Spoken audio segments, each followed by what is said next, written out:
Il y a beaucoup de gens qui croyaient, ils se sont dit, bon, bah eux, ça y est, terminé. Et on pensait que le NFP de Gilles Verdez, enfin, pas le NFP de Gilles, la France Insoumise, que c'est pas le NFP, la France Insoumise de Gilles Verdez, allait être au centre du jeu. Et c'est un truc de fou, ça a été un renversement de situation. Est-ce que vous l'aviez vu venir? Mais ça, c'est la meilleure nouvelle de la journée. Pourquoi vous me regardez parce que je vous regarde parce que ce sont vos amis politiques. C'est la meilleure nouvelle de la journée. Regardez-le. Après 60 jours d'enfumage, où on a assisté au show Castet, à la tournée partout, des représentations en veux-tu, en voilà, où ils ont essayé de faire croire qu'ils étaient majoritaires, qu'ils pouvaient constituer un gouvernement. En fait, ils ont cru que parce qu'ils étaient arrivés en tête grâce à la Macronie, parce que c'est la Macronie qui s'est désistée pour des candidats LFI, antisémites, homophobes et j'en passe, ils ont cru en fait que ce plan d'un soir allait se transformer en mariage. Voilà, c'est tout. Et aujourd'hui, patatras, ils sont minoritaires. Vous êtes minoritaires dans le pays, vous êtes minoritaires dans les idées parce que les Français... pas élu, hein. Les Français, non mais vous les soutenez, vous avez voté pour eux. Oui. Regardez. Non, mais arrêtez. Non, mais aujourd'hui, vous êtes gros gens comme devant. Oui, arrêtez. bah oui. Mais ça vous fait rire. Bah oui, ça me fait rire. Mais c'est surtout pour ça que je rigole, en fait. Mais si avec moi... Je pensais qu'à vous. Il y a des millions de gens qui sont... Arrêtez, je pense à Delogu, là, c'était incroyable. Encore hier, là, il faisait le malin sur BFM Story. Je pense à Boyard. Non, mais sans rigoler. Il va retourner au fort. Non, mais arrêtez. Non, mais c'est une rigolade. Mathilde Panot, elle va retourner à la sécurité routière. Non, mais arrêtez, c'est incroyable. Ce qui se passe, c'est exceptionnel. Mais c'est pour les électeurs de gauche que c'est pas bien. Là, vous prenez des noms, on s'en fout de... Pas du tout, mais pour les gens. Les électeurs de gauche... Ils ont été trompés, ils ont été dupés. Exactement, ils ont été dupés. J'ai de la peine. On leur a fait croire des choses. Et en fait, ils s'entendent pas du tout, ils sont pas d'accord. J'ai rien contre les électeurs, je vous l'ai déjà dit. Moi, je méprise personne. C'est juste des personnes de la LFI. Et tu voulais que je vous dise? Ils ont instrumentalisé des combats. Moi, je comprends tout à fait qu'il y ait des gens qui puissent voter pour la LFI. Le problème, c'est que dans la LFI, il y a quand même des sacrés loustiques, excusez-moi, et qui faisaient les malins, qui paradaient. Moi, je me rappelle de Sébastien Delogu qui a tweeté « Ouais, Hanouna doit quitter la France, etc. » Oui, bien sûr. Bah écoutez, aujourd'hui, voilà. Il n'est pas au gouvernement, Sébastien Delogu. Bah non, je pense qu'il ne sera jamais au gouvernement. Ouais. Je pense qu'il va continuer à aller sur les plateaux. Juste, il ne faut pas le frôler. Regardez. On vote dans l'objectif de renverser un gouvernement. Tous les deux, vous dites on censure Xavier Bertrand, on est d'accord. Hein. Oui, mais juste, nous, en fait, on fait passer l'intérêt... nous, en fait, on fait passer l'intérêt... si on veut pas Xavier Bertrand, si on veut pas Xavier Bertrand... Attendez, monsieur Delogu, Madame Diaz vient juste de vous toucher l'épaule. Oui, mais elle ne me touche pas. Moi, je ne touche pas. Si je la touche et qu'après elle fait un scandale parce que vous êtes un homme du Sud. Monsieur Delogu. Mais je suis d'accord. Non, on fait pas de cinéma, s'il vous plaît, on parle sérieusement, pas de cinéma. J'ai juste dit, on me touche pas, mais c'était juste un geste comme ça. Oui, mais j'ai rien dit. Prêt à me couper la Non, mais je vous ai vu, c'est pour ça. Avec l'indélicatesse qui vous caractérise, et donc je vous ai juste demandé poliment de me laisser terminer. Non mais là vous confirmez simplement. Je vous ai pas fait une petite caresse sur l'épaule. Non mais alors bravo grande gueule déjà. Oui, énorme. Je les adore moi. Je les adore. Franchement, je les adore, j'adore. Et puis ils sentent le truc. On voit que c'est des professionnels. Ils ont senti qu'il y avait un truc qui se passait parce qu'ils auraient pu le laisser passer. Mais on voit que c'est des mecs de show. Ah bien sûr. Ils se sont dit ça, il se passe un truc, c'est incroyable. Non mais franchement, Julien Audoul. Non mais ça va se terminer quand? Mais ce comportement n'étonne personne. Enfin, tout le monde connaît, maintenant la France entière a appris à connaître Sébastien Delogu, qui est un député racaille, avec des méthodes de voyou, qui est indigne de son mandat, indigne de sa fonction. Rappelez-vous, il refusait de serrer la main aux plus jeunes députés de l'Assemblée nationale parce qu'il est Rassemblement national et que cela ne lui convenait pas. Il a des comportements outranciers. Il a brandi plusieurs fois le drapeau palestinien. Il refuse de chanter la Marseillaise lors des commémorations de la libération de Marseille. Et puis, très clairement, on voit bien qu'il est gangréné par l'islamo-gauchisme. C'est l'ami des islamistes, Sébastien Delogu. Et peut-être qu'il est influencé par les comportements, par les consignes de ses amis du Hamas, qui considèrent qu'une femme est un être inférieur et on ne peut pas être touché par une femme. Voilà, c'est tout ça, Sébastien Delogu. Et ça en dit long sur ce qu'est la France insoumise, qui est un parti haineux, est un être inférieur. dangereux. Vous allez pour les islamistes, oui, excusez-moi. Et ce sont les soutiens, les électeurs et les amis de Sébastien Delogu. Et très clairement, LFI, on le voit bien par cette représentation, mais par tous les comportements de leurs élus, est un parti dangereux, nauséabond, et on a des craintes s'ils arrivent au pouvoir. Et je vais vous dire, et c'est à cause de ça que l'ARCOM nous a, mine de rien, nous a pas retenu comme fréquence, que c'est surtout à cause de l'affaire Boyard, on va pas se mentir. Voilà, l'affaire Boyard qui fait des scandales partout, comme Delogu, comme tout, mais ils ont retenu, ça s'est toujours bien passé avec tous les députés, tous les ministres, tous les candidats qu'on a reçus, ça s'est toujours très bien passé avec tout le monde. Voilà. Y compris de la France Insoumise, je me souviens. Y compris de la France. Mathilde Panot, Carles Martins Bilongo, quand il y a eu bien sûr, ils étaient venus ici en priorité. majorité. À l'Assemblée, bien sûr. le soir à l'hémicycle. Donc voilà, mais bon, c'est... Après, Monsieur Odoul, si jamais il est effleuré par, je sais pas, par exemple Lucie Castet ou Mathilde Panot, on est d'accord qu'il n'y a pas de problème. C'est juste parce qu'il se fait effleurer par une élue du Rassemblement national. C'est pas une question de femme, à mon avis. C'est une question de couleur politique. On ne sait pas vraiment. On ne sait pas vraiment parce que quand on le voit en circonscription, quand on voit quelles sont ses accointances, sur quel ressort finalement il flatte son électorat, on sent bien qu'il y a aussi l'idéologie islamiste qui rentre en ligne de compte. Alors oui, il y a le sectarisme bête, outrancier, puéril de la France insoumise qui considère que quand on n'a pas les mêmes idées, il ne faut surtout pas avoir de contact physique parce qu'on pourrait peut-être être contaminé. Mais il y a aussi l'islamo-gauchisme, encore une fois, qui vient gangréner leurs pensées et sont des comportements qu'on retrouve avec des islamistes qui ne peuvent pas regarder une femme, qui ne peuvent pas toucher une femme, etc. Donc encore une fois, je pense qu'il y a les deux. Gilles Verdez. Mais là, on part dans un grand délire de M. Odoul. Mais qu'est-ce que vous pensez de cette séquence déjà? Alors, je ne suis pas le porte-parole de M. Delogu, je n'ai pas de sympathie pour lui, mais je ne suis pas choqué. D'accord, bah oui. Je ne suis pas choqué parce que c'est un symbole. Et si ça avait été un autre gars, si ça avait été un mec du RN qui se fait toucher par Mathilde Panot et qui a la même réaction, vous auriez dit quoi? Quel scandale. Ouais, merci. Il est magique. Mais on l'aime pour ça. Je ne suis pas choqué parce qu'il en fait un acte symbolique. Comme quand à l'Assemblée, il ne vous salue pas. Moi, Vous trouvez ça bien? Non, je ne l'aurais pas fait, mais c'est le symbole qui compte. Il fait plus que ça. Des électeurs. Quand il met un coup de pression à jeunes députés, vous trouvez ça normal? Non, mais je suis pas proche, ni voilà, je n'ai pas d'affinité avec M. Delogu, mais je le prends là comme un symbole. Vous voyez, il met la main, il sait très bien que c'est filmé. Voilà, c'est une manière de dire que vous n'êtes pas fréquentable. Voilà. Et pour beaucoup de gens, il y a 11 millions de gens, alors vous n'êtes pas fréquentable. Non, mais c'est pas moi qui le dis, c'est lui qui veut faire passer cette idée. Vous ça, on va savez pas très bien. avancer comme ça. Après, vous montez en pression. C'est indéfendable, Gilles Verdez. C'est un provocateur. Un provocateur qui ne respecte pas 11 millions d'électeurs aujourd'hui, il faut le dire. Et ça, c'est la puanteur de la politique d'aujourd'hui. Et c'est des gens dangereux. Et j'espère qu'ils seront vite écartés. Et il faut rappeler aussi à tout le monde, parce que moi, j'ai rien contre les gens de gauche. Mais c'est ces personnes-là qui ont tué la gauche. Hein. S'il n'y a plus de gauche aujourd'hui, c'est à cause d'eux. Hein. Et il faut savoir le dire. Parce que la gauche, elle était importante dans notre pays. Et ils ont bousillé la gauche aujourd'hui. C'est la gauche. Eh ben non, c'est pas la gauche. Ça, c'est pas la gauche. C'est l'extrême gauche. Désolé, c'est pas la gauche. C'est une gauche. Et moi, je suis d'accord, parce que la gauche, il y a tellement de gens qui se disent est-ce qu'on aimerait avoir une vraie gauche et voilà, ils ont bousillé la gauche. Ils l'ont diabolisé. C'est la gauche, Gilles. Dans leurs manifestations, ils brûlent des drapeaux français, c'est la gauche? Non, c'est pas la gauche. C'est des gens qui ont la haine contre la France.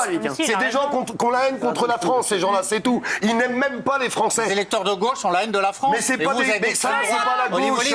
Vous êtes d'extrême droite, arrêtez de nous saouler. Non, moi je suis pas d'extrême droite. Mais si, vous êtes, reconnaissez-le.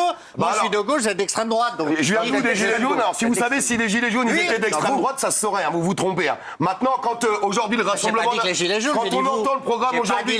Vous allez taper mamie, là. Quand on entend le programme du Rassemblement National, je suis désolé de vous dire qu'ils sont bien en avant par rapport à des gens de la France insoumise. On n'a strictement rien à faire de l'avenir des Français. Faites comme si j'étais pas là. Hein. La pauvre mamie. Pourquoi lui, il a le droit de dire vous êtes d'extrême gauche et j'ai pas le droit de lui dire vous êtes d'extrême droite? Il vous a pas dit que vous étiez d'extrême gauche. J'ai jamais dit ça, Gilles, en plus. Il n'a pas de la gauche. J'ai jamais dit ça, je suis juste en train de te dire que c'est un parti dangereux et les gens, il faut qu'ils en soient conscients. Mais c'est pas la gauche qui aurait demandé de brûler les mairies ou les commissariats comme de l'Ogu à Marseille. Il y a une gauche laïque aussi à l'époque. Mais Gilles Verdez, Gilou, mon Gilou, réveille-toi, mon vieux. Mais le nouveau Front Populaire, c'est une coalition. Mais arrête avec ça, tu vois bien que il va exploser. Avec la nomination de Barnier, c'est terminé. Tu l'as dit tout à l'heure, tu as bien dit que Cazeneuve, pour toi, c'était pas la gauche. Oui, c'est ta gauche, c'est Delogu, c'est Boyard, c'est Panot, c'est Rima Assad. C'est terrible d'ailleurs de dire ça. Voilà, c'est tout. Le nouveau Front Populaire. La gauche qui aime l'ordre et qui aime les flics, pour vous, c'est pas la gauche. Exactement. Julien Audoul, je vais vous dire quelque chose. Vous savez pourquoi il dit ça? Parce qu'il est comme Delogu, il a peur après que des mecs l'appellent et lui disent ah bah t'as vu ce que t'as dit. Bah voilà, on sait très bien. Merci Gilles Verdez. Il a peur qu'à la pub, voilà, on lui dit ah bah t'as vu, alors t'es pas, voilà. On sait bon, on sait. Arrêtez les mecs, c'est bon. J'ai peur de rien. Arrêtez de nous prendre pour des jambons. Ça fait 2 ans que Fabien Roussel et Mélenchon ne se sont pas parlé. Bah bien sûr. Et alors? Ils veulent faire une coalition. Mais ils ont été chercher problème. Lucie Castex. Moi aussi je peux sortir un nom, Séverine Bouillard. Non mais franchement les gars. Non mais franchement, elle était dans ma classe en 4e 2B. Non mais franchement, arrête un peu, soyez sérieux. Non mais franchement, Ghislaine Billot. Non mais attends. Elle est payée 9 000 € aussi? Oui, c'est ça, 9 000 €, exactement. Non mais Gilles Verdez, soyez sérieux. Mais c'est bien que vous défendiez parce que c'est important. Ah, que je défende, je donne mes convictions. Mais là, il y a plein d'électeurs qui pensent mais comme regardez ces comportements. Oui, ça c'est pas. Et je le redis aux téléspectateurs, moi, parce qu'on me dit, moi, je vais vous dire, il y a plein de gens de gauche que j'adore.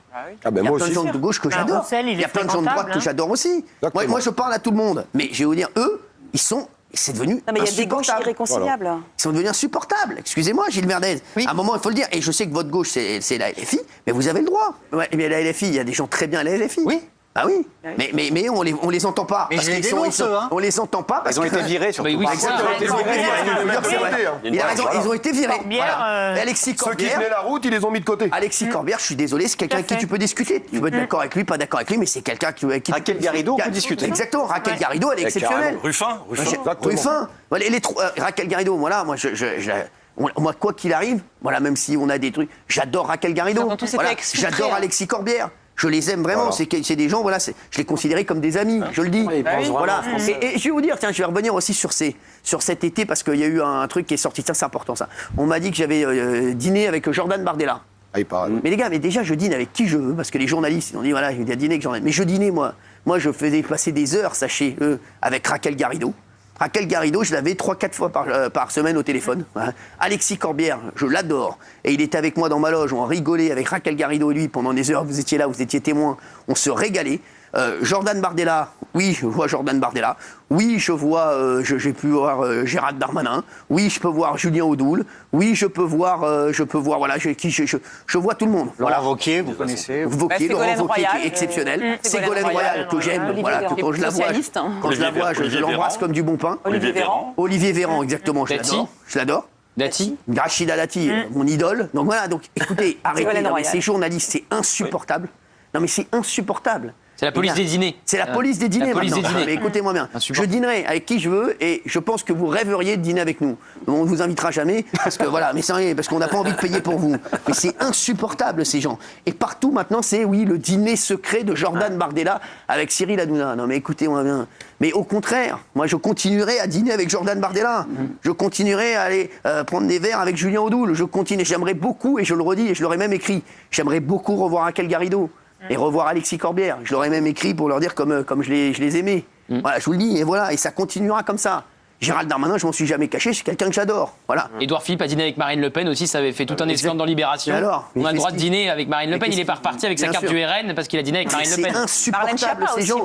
Bernard Montiel a tout à fait le droit de fréquenter Brigitte Macron qui est exceptionnelle. On parle humainement. Brigitte Macron, c'est quelqu'un, je vous le dis et je le dis à tous ceux qui nous regardent et tous ces journalistes qui nous tombent dessus à chaque fois, Brigitte Macron, tous ceux qui la rencontrent, je suis désolé qu'il soit de n'importe quel bord. Je suis sûr que Julien Audoul, voilà, il va dire, on l'adore. Tu peux pas ne pas l'aimer. Elle est douce, elle est sympathique, elle est gentille, elle s'intéresse à tout. Voilà. Donc arrêtez les gars. C'est d'abord, nous, on prend les gens en tant qu'êtres humains. On prend les hommes et les femmes.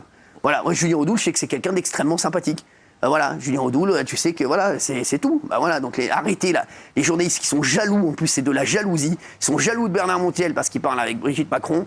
Ils sont jaloux de nous parce qu'on parle, voilà. Mais les mecs, c'est insupportable. On parle à la France et ça continuera comme ça. Mais c'était insupportable ce procès d'intention cet été. Il a dîné avec Jordan Bardella. Alors, il faut que je vous raconte, parce que ça a été des appels de partout. Non, mais c'est rigolo. Je vais vous raconter ça dans un instant. Je vais vous raconter ce qui s'est passé parce que ça a été un truc de fou. Non, mais Jordan Bardella qui m'appelle, qui sait que cette histoire, hein, mais c'est vrai qu'on dirait qu'on nous avait vu main dans la main sur une plage du Cap d'Agde. Tout de suite, on va en parler, tout de suite. Merci d'être avec nous, Julien Audoul. On parlait de Sébastien Delogu il y a un instant. Et j'en ai profité pour faire une discrétion sur mes vacances, parce qu'il y a eu, tout le monde, j'ai vu les journalistes, oui, Cyril Hanouna a dîné avec Jordan Bardella, donc oui, qu'est-ce qui se passe, pourquoi, nanana. Alors, je vais vous dire, c'était un truc de fou parce que, voilà, et derrière, ça a été...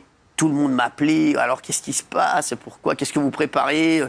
Seras-tu bientôt aux prochaines législatives?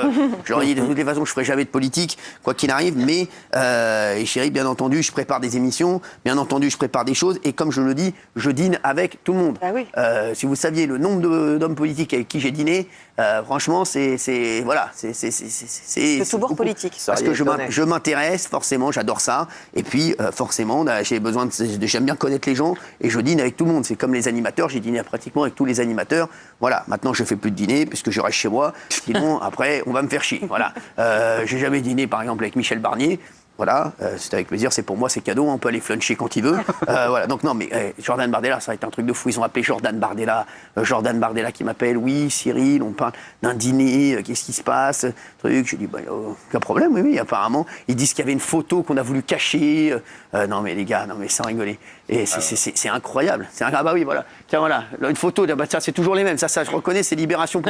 Une photo de Jordan Bardella invité chez Cyril Hanouna à Saint-Tropez, gardée secrète. Bah non, elle n'est pas du tout gardée secrète, je vous le dis. Même moi, je n'ai jamais vu la photo. Mais si j'arrive à la voir, eh ben, je vous la montrerai. Ah, ça, sans rigoler, ça peut être sympa. Très bien. Je vous montrerai la photo. Tiens, voilà. Ils n'ont écrit que des conneries, comme d'habitude. C'est un truc de fou. Et sachez-le, Libération, je vais redîner avec Jordan Bardella. Je vais réessayer de dîner, je vais inviter certainement Raquel Garrido à dîner en tête-à-tête. Voilà. Bien sûr, si elle veut venir avec Alexis, ça sera avec grand plaisir. Très prochainement, sachez-le. Je vais inviter Gabriel Attal à dîner aussi, là, voilà. Maintenant aussi. Donc voilà. Nous en parlerons pas, t'inquiète. Non, si, mais je vais leur envoyer les photos, comme ça au moins pour en faire un album. Et voilà. Et je suis persuadé que tous ces journalistes de Libération là, qui ont écrit ça ou les autres, ils adoreraient dîner avec Jordan Bardella. Je vous le dis, c'est sûr et certain. Et Gilles Verdez, dites-moi honnêtement, je veux que vous soyez honnête avec moi, est-ce que ça vous a dérangé? Non. Non, franchement. Non, ça m'a pas dérangé. Parce que vous savez que je dîne avec tout le monde. Non, mais vous me connaissez. Mais je sais que vous dînez avec tout le monde. Je sais. Même avec vous. Ah oui, non, mais avec plaisir en plus. Plaisir partagé. Non, mais moi, ça me dérange pas du tout que mais c'est comme, regardez, dîniez avec qui vous voulez. Et Gilles Verdez, on est d'accord sur rien. Mais le premier que j'invite à chaque fois que je fais une soirée, un truc, un dîner à la maison, c'est Gilles Verdez. Parce que c'est un ami. Bien sûr. Parce que c'est un pote, voilà, c'est tout. Sûr. Mais ça n'a rien à voir. Bien sûr. Croyez quoi? Mais c'est en plus, voilà, il y a des choses avec lesquelles on est d'accord, il y a des choses sur lesquelles on est d'accord. Et comme je dis, Julien Audoul, voilà, on se voit. Géraldine Maillet, on se voit, on parle vaccin pendant des heures. Julien Audoul sur le Premier ministre, donc vous êtes plutôt content? Bah, on est en tout cas satisfait que le respect de nos électeurs soit assuré. C'est c'était l'une des conditions. On regardera attentivement si nos 3 priorités, que sont le renforcement du pouvoir d'achat, de la sécurité et puis la lutte contre l'immigration, sont respectées. A priori, ça a été dit dans son discours lors de la passation de pouvoir. Il a été exceptionnel. Donc on verra. Là, il a fait un bon discours.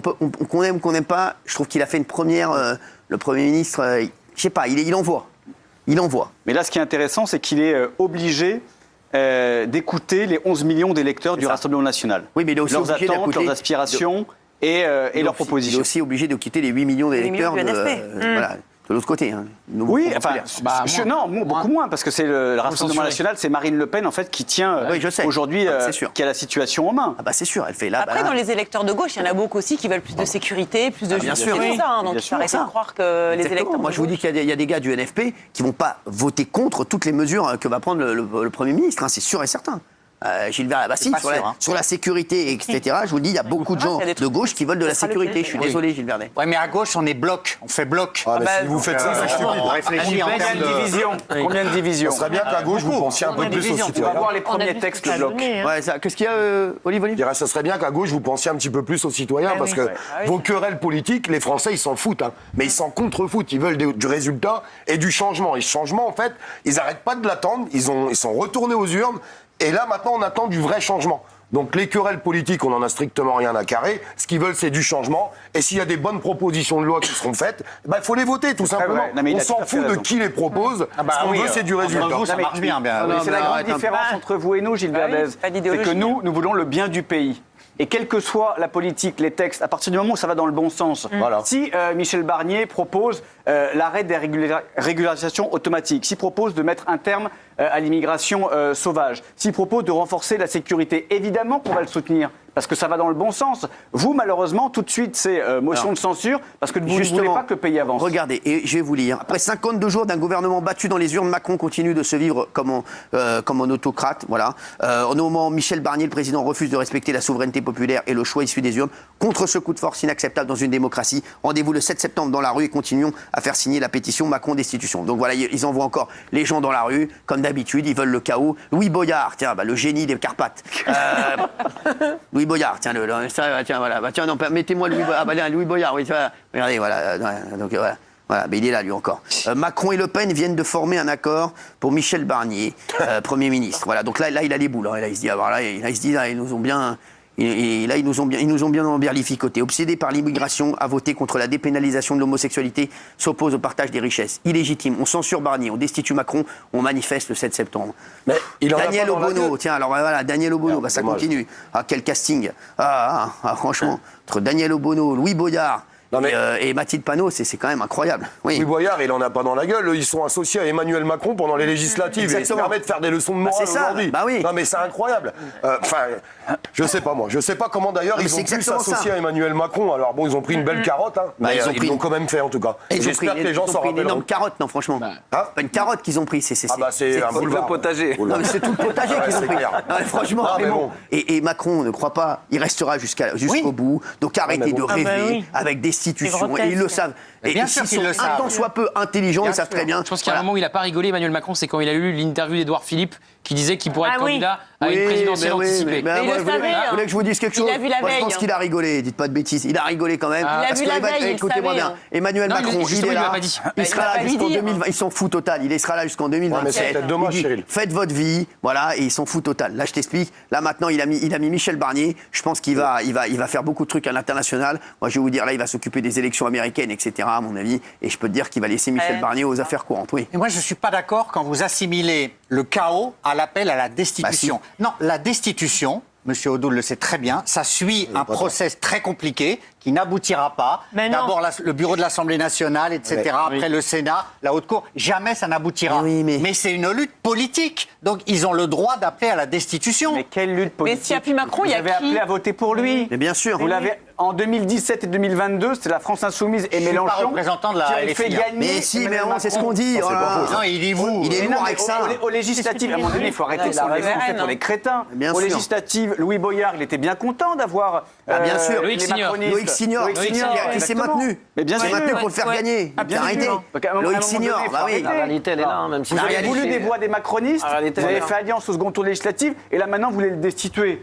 Mettez Macron 2 fois au pouvoir et après on veut le virer, mais vous l'avez mis en 2017-2022. C'est bien sûr, Gilles, excuse-moi. Non, mais ils ont le droit de faire de la politique et ils ont le droit d'enclencher un process. Olive, cette manifestation-là, le 7, qu'est-ce que t'en penses? Alors sincèrement, j'irai pas. J'irai pas parce que je peux pas être en accord avec tout ce qu'a porté la France Insoumise, tout ce qu'ils ont pu dire et tout ce qui s'est passé ces derniers mois. D'ailleurs, ils m'ont donné envie de vomir et ils sont en train de me fâcher avec la gauche, la France Insoumise. Procédure de destitution, elle ira pas jusqu'au bout. Olive, t'as raison sur un truc. Ils sont en train de tous nous fâcher avec la gauche. Et on le répète ici, quand on parle de la France Insoumise, on parle pas de toute la gauche. Tout à fait. C'est faut ça. bien faire la différence. Bien sûr. Procédure de destitution, on sait très bien qu'elle ira pas jusqu'au bout. Par contre, il y a un sondage qui est sorti qui dit que 51% des Français voudraient un référendum sur le maintien ou pas au pouvoir d'Emmanuel Macron. Il y a un grand homme qui l'avait fait, c'était le général de Gaulle. Il le fera pas. Ouais, mais c'est dommage. Franchement, c'est dommage parce que. Ouais, mais franchement, je pense que les Français, ils ont besoin d'être écoutés. Et si on avait un référendum aujourd'hui et que Emmanuel Macron le respectait comme l'avait fait le général de Gaulle à l'époque, je pense qu'on serait surpris du résultat. Moi, si je peux me permettre. Si je peux me permettre, là, les gars, moi, je pense qu'il faut arrêter. Les référendums, il faut arrêter le bordel. Là, il faut bosser, là, les gars. Parce que là, c'est bon, là. Non, mais là, les mecs, là, il faut arrêter de se regarder et est-ce qu'on l'aime, est-ce qu'on l'aime pas. Là, les gars, je vous le dis, on est dans une immense galère. Là, il reste une infime chance de s'en sortir. Il faut que ça bosse à fond. Il faut que ça fasse avancer le pays. Et moi, je pense que les référendums, les trucs, là, on n'est plus là-dedans. Là, maintenant, c'est il y a 3 ans et après, c'est objectif 2027.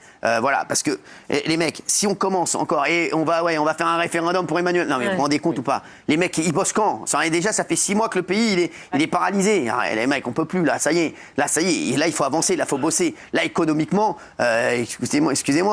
Là, et puis tout le monde a lâché. Là, Bruno Le Maire, ne me dites pas qu'il est sur le coup. Bon, Éric Dupond-Moretti, je sais pas. Lui, je sais pas. Comme je l'ai dit, il travaille au guide Michelin. Je le vois tout le temps dans des restos. Non, mais franchement, voilà, j'ai jamais mangé avec lui. Rassurez-vous. Vous savez que Ségolène Royal, quand elle a pris la parole, elle a dit qu'il n'y avait pas mieux que Dupond-Moretti à la justice. Bah oui, alors elle a le droit de mémoire. Elle pense ce qu'elle veut. Ségolène Royal, il n'y a pas mieux qu'Éric Dupond-Moretti à la justice. Écoutez, s'il n'y a pas mieux que Éric Dupond-Moretti à la justice, c'est qu'on est très très mal. Voilà, j'espère qu'on va avoir quelqu'un de sérieux à la justice. Il y a vraiment beaucoup de travail à faire. Justice intérieure, ça va être très important. Justice intérieure et économie, on a besoin, voilà. Bien sûr. Voilà, bah oui, parce qu'on avait Bruno Le Maire. Bruno Le Maire va pas rester. Bruno Le Maire, là, il est avec ses calculettes, là. On n'a rien contre lui, le pauvre Bruno Le Maire, mais là, ça y est. Il est occupé à écrire des livres. Il a plombé l'ardoise, Bruno Le Maire. Et puis si les agriculteurs, on leur dit qu'ils doivent encore attendre un référendum et tout pour réagir. Elle a raison, Isabelle. Il y a des urgences partout, là. Les mecs, là, ils en peuvent plus. Ils ont envie que ça bosse, parce que là, on n'en peut plus, là, que ça. Je suis d'accord avec vous, mais si malheureusement ça se passe pas bien avec le nouveau Premier ministre et qu'il n'y a rien qui passe à l'intérieur de l'hémicycle, c'est quand même inquiétant pour l'avenir des Français. Et je pense qu'on sera d'accord là-dessus. Non, mais ce qui va changer, c'est que il est beaucoup d'accord tous les deux. Il est obligé d'avoir une politique de rupture. Comme 11 millions de Français, apparemment. Il faut quand même le dire, les Français, par 2 fois, ils ont souhaité le changement. Ouais. Ils ont dit, on veut plus du macronisme, on veut plus de sa politique. D'ailleurs, c'est pour ça qu'ils veulent le destituer. En fait, ils veulent un terme avec ce qui s'est passé pendant 7 ans. Mais là, ce qui va changer, c'est que Michel Barnier et son futur gouvernement sont obligés de changer de politique. Ils sont obligés de prendre des thèses et des idées qui sont portées par le Rassemblement national. Sinon, le gouvernement, il tombe. Et c'est ça qui change. Et si jamais ça se passe pas comme ça, enfin vous voyez les choses comme. Il y aura une motion de censure. Exactement. Encore une fois, nous on garde, c'est bien de le dire. On garde la motion de censure en réserve. Voilà. Si encore une fois on est maltraité, si nos électeurs sont méprisés, ou si en fait il nous dit vos engagements, on n'en a rien à faire, on continue comme il y a 7 ans. Tranquillement, on fera tomber le gouvernement. Et là, vous censurez avec LFI. Vous serez bien content. Mais non, on ne sera pas bien content. Si. Mais chacun prend ses responsabilités. Et LFI sans nous, Gilles Verdez, LFI sans nous, ils n'abrogent pas la réforme des retraites. Hein. Oui. Ah, mais vous voulez l'abroger ? Non, mais. Marine Le Pen, sans nous, LFI ne peuvent rien faire. Et puis la seule différence entre LFI et le Rassemblement national, quand il y a une motion de censure qui est posée, le Rassemblement national vote la motion de censure de la gauche. Par contre, la gauche n'a jamais voté une motion de censure du Rassemblement national. Donc on voit bien que vous êtes juste pour votre parti politique et certainement pas pour l'avenir des Français. Vous avez un nouvel ami à la table. Vous pensez que ça allait être qui le Premier ministre ? Lucie Castet. Mais arrêtez de n'importe quoi. Lucie Castet. Et pourquoi Joséphine Billot ? Elle est légitime de quoi ? Mais elle est légitime de quoi ? Elle est comptable à la mairie de Paris. Elle a gagné. Mais dis pas n'importe quoi, elle a rien gagné. Elle a gagné le droit d'aller à la foire du trône. Non mais franchement, mais qu'est-ce qu'elle a gagné, Lucie Castet ? Moi, je respecte le suffrage. Quand quelqu'un gagne, il. Elle a été présentée un tour de grande roue. C'est ça, elle a fait un tour de grande roue. Elle fait partie de quel parti, Lucie Castet ? Elle est ailleurs. Elle est la représentante. Elle va vraiment être ailleurs, elle est ailleurs. Elle est ailleurs. Est-ce que vous vous rendez compte ? Libération qui s'est réjouie du nombre de. Parce que Libération, je le redis à Libération, écoutez-moi bien, la fréquence qui n'est pas retenue, les gars, bien sûr, c'est contre moi. Mais écoutez-moi bien, moi, déjà, j'ai d'autres choses, je peux travailler, je peux faire autre chose. Moi, je pense surtout, comme je l'ai dit, aux 300 ou 400 personnes, parce qu'en tout, ça fait 400 personnes qui vont se retrouver sans travail. Alors, comme j'ai dit, quoi qu'il arrive, quoi que je fasse, je les prendrai avec moi sur n'importe quelle quotidienne que je ferai. Je les prendrai tous avec moi. Mais un journal, Libération, se réjouit de ça, un journal de gauche, mais... Ils sont tellement, mais c'est tellement débile. Mais ils pensent que nous, on est débiles. Mais les débiles, c'est eux. Regardez où vous êtes et regardez où on est. Et puis vous verrez bien que les débiles, c'est vous. Excusez-moi. Voilà. Oui. Et surtout que la diversité, la vraie diversité, elle est chez vous. Et bien sûr. Elle est dans votre équipe. Elle est pas chez eux. Regardez la rédaction de Libération et de Mediapart. Bien sûr. Pas beaucoup de diversité. Vous avez été invité chez Quotidien aussi, vous ? À jamais. Voilà. Mais ils ont dit que vous ne inviterez pas. De toute façon, oui. Ils invitent pas de politique sauf François Hollande. C'est pas pareil. François Hollande, il est chroniqueur. Il est chroniqueur, François Hollande. Et puis c'est bon, à mon avis, il doit leur faire des crêpes en coulisses. Tu vois.